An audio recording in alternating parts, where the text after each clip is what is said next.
કારણ કે આ ત્રણ નદીનો મિલાપ થઈ અને દરિયામાં જાય ને એ કંઈક જોવાયેલા. હિરણ, કપિલા અને સરસ્વતી છે ને ત્રણેય નદી ભેગી ને આ છે ગીતા મંદિર ને ત્યાં છે ને.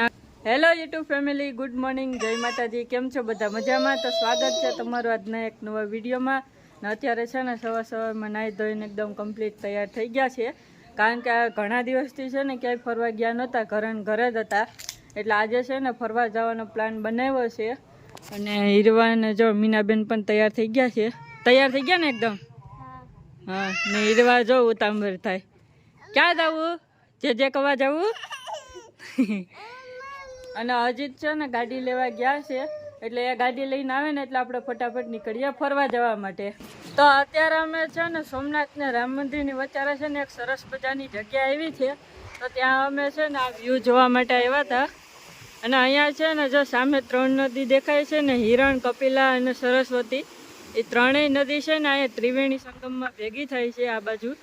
અને ત્યાંથી છે ને આ ડેમને પસાર થઈને છે ને દરિયામાં જાય છે. અને આ વ્યૂ જોવાનો છે ને બહુ જ મજા આવે છે. અને આ બાજુ જો હીરવા અને અજીત ને બધા જો એ પોતપોતાની રીતે ફરે છે. ચકલીને પકડવા જાય જો. અને અહીંયા છે ને ઘણા બધા પણ છે ને આ વ્યૂ જોવા માટે આવ્યા છે. બધાનો શું છે તડકો છે ને એટલે બપોરનો ટાઈમ છે ને એટલે પબ્લિક ઓછી છે. હા, 6-7 વાગે ને પબ્લિક ઘણી બધી હોય. હા. અને જો આ નજારો જોવા માટે સ્પેશિયલ આવે છે. હા, અને આ વ્યૂ જોવા માટે બધાય આવે છે. કારણ કે આ ત્રણ નદીનો મિલાપ થઈ અને દરિયામાં જાય ને એ કંઈક જોવાયેલા એક જ હોય. તમે કેટલી વાર આવ્યા અહીંયા જોવા? અહીંયા તો છે ને નદીનો તો કહેવાય કે આપણે ચોમાસાની સીઝન હોય, નદીને આવતી હોય ને ત્યારે આપણે આવ્યા હોય ને તો અહીંયાથી છે ને અહીંયા કેટલું 15-40 મીટર સુધી પાણી હોય. અહીંયા થાંભલો ખોલેલો છે. અત્યારે તો નથી, તૂટી ગયો પાણી આવ્યો એટલે. અને એ થાંભલો ખોલેલો છે, ત્યાંથી એટલું પાણી સાચું અહીંથી પસાર થાય અને આખું લેવલથી સાચું હોય પાણી. એ નજારો કંઈક જોઈ જાવ ને તમે તો તમને એમ થાય કે નહીં અહીંયા બેઠા જ રહીએ, ક્યાંય જવું જ નથી એમ જ ને. હવે છે ને અહીંયા બાજુમાં જે રામ મંદિર છે, જો અહીંયા સામે જ રામ મંદિર દેખાય છે, તો ત્યાં હવે દર્શન કરવા જવાના છે. અમે છે ને દર્શન કરવા તો નથી ગયા ને પહેલાં તો છે ને આ વ્યૂ જોવા માટે આવ્યા હતા. અને સામે જો સોમનાથ દાદાનું મંદિર છે એટલે અમે છે ને ત્યાં તો અમારે જવાનું નથી કે જવાનું છે. હા, કારણ કે ત્યાં અમે છે ને ઘણી વાર જઈ આવ્યા છે અને વિડીયો પણ અપલોડ કરી દીધા છે. એટલે આ વખતે તો ખાસ છે ને રામ મંદિરના અને ત્રિવેણી સંગમના અને આ બધી વ્યૂ જોવા માટે આવ્યા હતા. તો ચાલો હવે છે ને રામ મંદિરના દર્શન કરવા જઈએ. તો આ રામ મંદિરનો ગેટ છે અને જે ધનુષના આકાર આપેલો છે અને ભગવાન શ્રી રામ ધનુષ રાખતા હતા એટલે એને જ લગતું જો ગેટ બનાવ્યો છે. અને આ બાજુ છે ને રામ મંદિર છે. અને એની પહેલાં છે ને બધામાં છે ને કવર કરેલું છે, કારણ કે એમાં અંદર છે ને નાના નાના ફૂલ વાવ્યા છે. અને સરસ મજાના જો આખો એરિયો છે ને ફૂલથી ભરેલો જ છે. અને આ બાજુ છે ને અહીંયા તડકો પણ એકદમ બહુ વધારે છે. એટલે અજીત ને મીનાબેનને છે ને એ તો ચપ્પલ ઉતારીને ડાયરેક્ટ છે ને દર્શન કરવા માટે વયા ગયા છે. તો ચાલો હવે આપણે છે ને અંદર જઈને રામ મંદિરના દર્શન કરીએ, રામ ભગવાનના અને સીતા માતાના. ને તો રામ મંદિરમાં અંદર છે ને આવી ગયા છે. અને અહીંયા છે જો રામ મંદિર, સીતા માતા અને લક્ષ્મણ ભગવાનની છે ને અહીંયા મૂર્તિ રાખેલી છે. અને સરસ મજાના વાઘાને પહેરાવ્યા છે, તમે જોઈ શકો છો. તો છે ને અમે રામ ભગવાનના દર્શન તો કરી લીધા છે અને સાથે સાથે તમે પણ રામ ભગવાનના અને સીતા માતાના દર્શન કરી લેજો. અને અહીંયા બાજુમાં જ છે ને ગણપતિ બાપાની મૂર્તિ પણ રાખેલી છે. અને ગણપતિ દાદાની જો એકદમ સરસ મજાના શણગારેલા છે. અને આ બાજુ છે ને હનુમાન દાદાની મૂર્તિ રાખેલી છે. અને હવે છે ને અહીંયા છે ને બધા ભક્તો છે ને આવીને એક બુકમાં છે ને રામ રામ લખતા હતા. અને અજીત પણ જો ત્યાં લખતા હતા ને, લખાઈ ગયું કે? હા, એક લીટી મેં લખી છે ને એક લીટી છે ને અજીત લખતા હતા. ને અહીંયા બુક છે જો બધામાં રાખેલી જ છે. અને અત્યારે છે ને મીનાબેન લખે છે. લખાઈ ગયું મીનાબેન? જ્યાં રામ રામ લખે છે અને ઓલી બાજુ પણ લખે જ છે બધાય. ને અહીંયા તમે જોઈ શકો છો કે અલગ અલગ પ્રકારની ઘણી બધી મૂર્તિઓ જોવા મળે છે.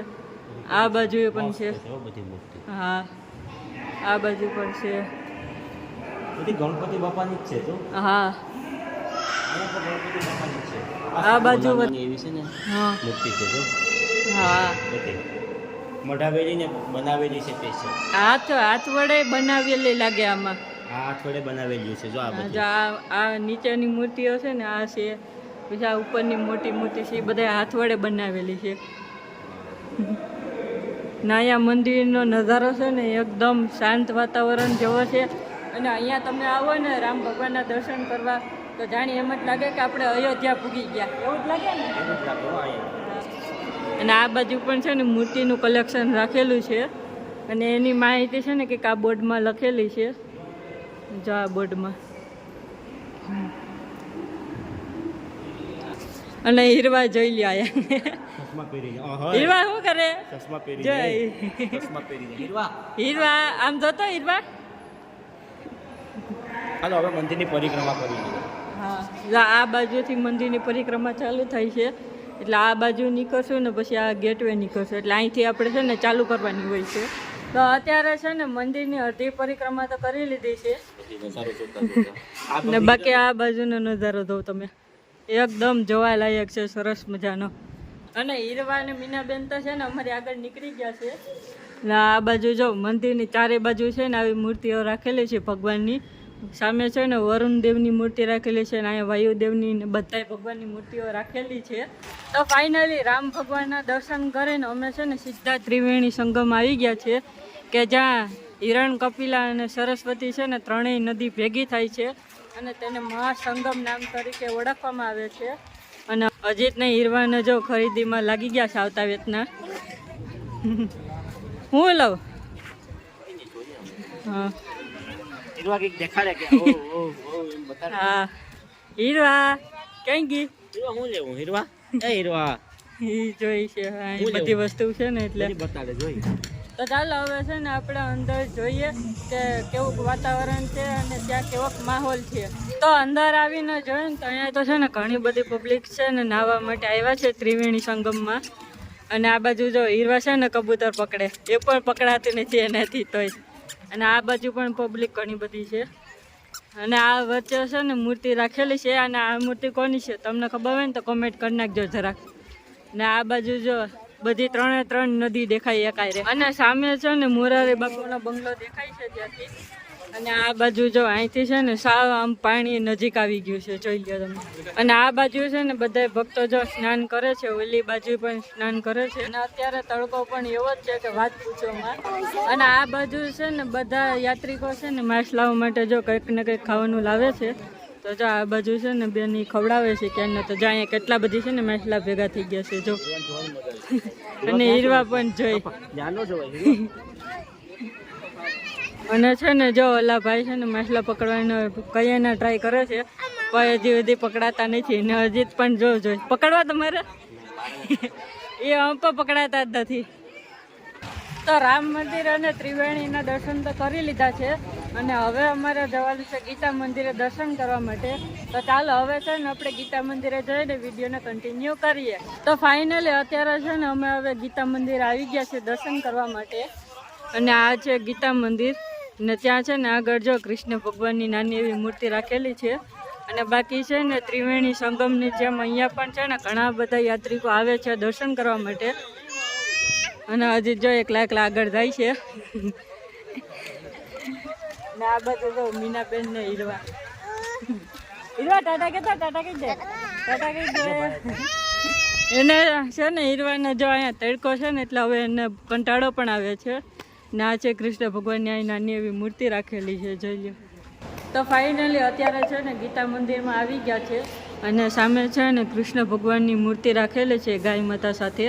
એટલે જ કદાચ આ મંદિરનું નામ ગીતા મંદિર પડ્યું હશે. તો તમે પણ દર્શન કરી લેજો.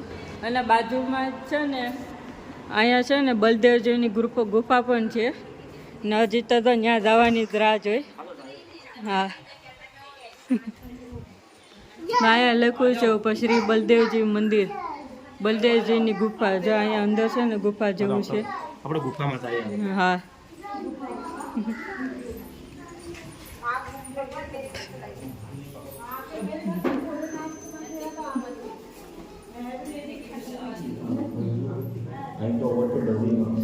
હા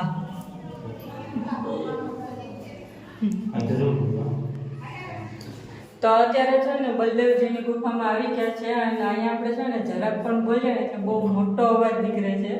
અને સામે છે ને જો નાગબાપા જેવું કંઈ નાગબાપાની મૂર્તિને રાખેલી છે જો અહીંયા. ને અહીંયા છે ને ચરણ પાદુકા પણ રાખેલા છે, લગભગ બલદેવજીના જ લાગે.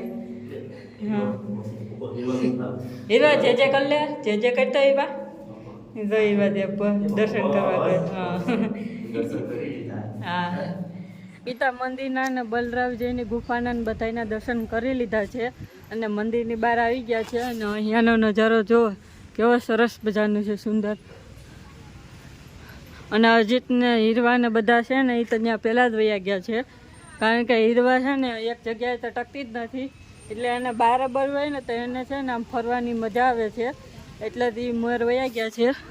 અને આ બાજુ જોઈ લો કેવો સરસ મજાનો વ્યૂ છે, સામે નદી છે અને એકદમ સાવ શાંત વાતાવરણ છે અહીંયા.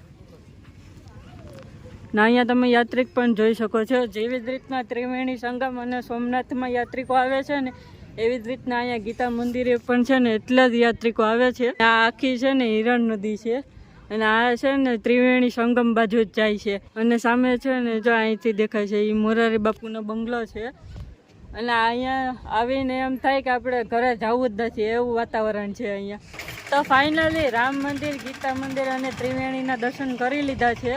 અને આજના વિડીયોને છે ને આપણે અહીંયા જ એન્ડ કરીએ છીએ. વિડીયો ગમ્યો હોય તો લાઇક, શેર અને કોમેન્ટ કરજો. બાકી મળીએ એક નવા વિડીયોમાં. ત્યાં સુધી બાય બાય.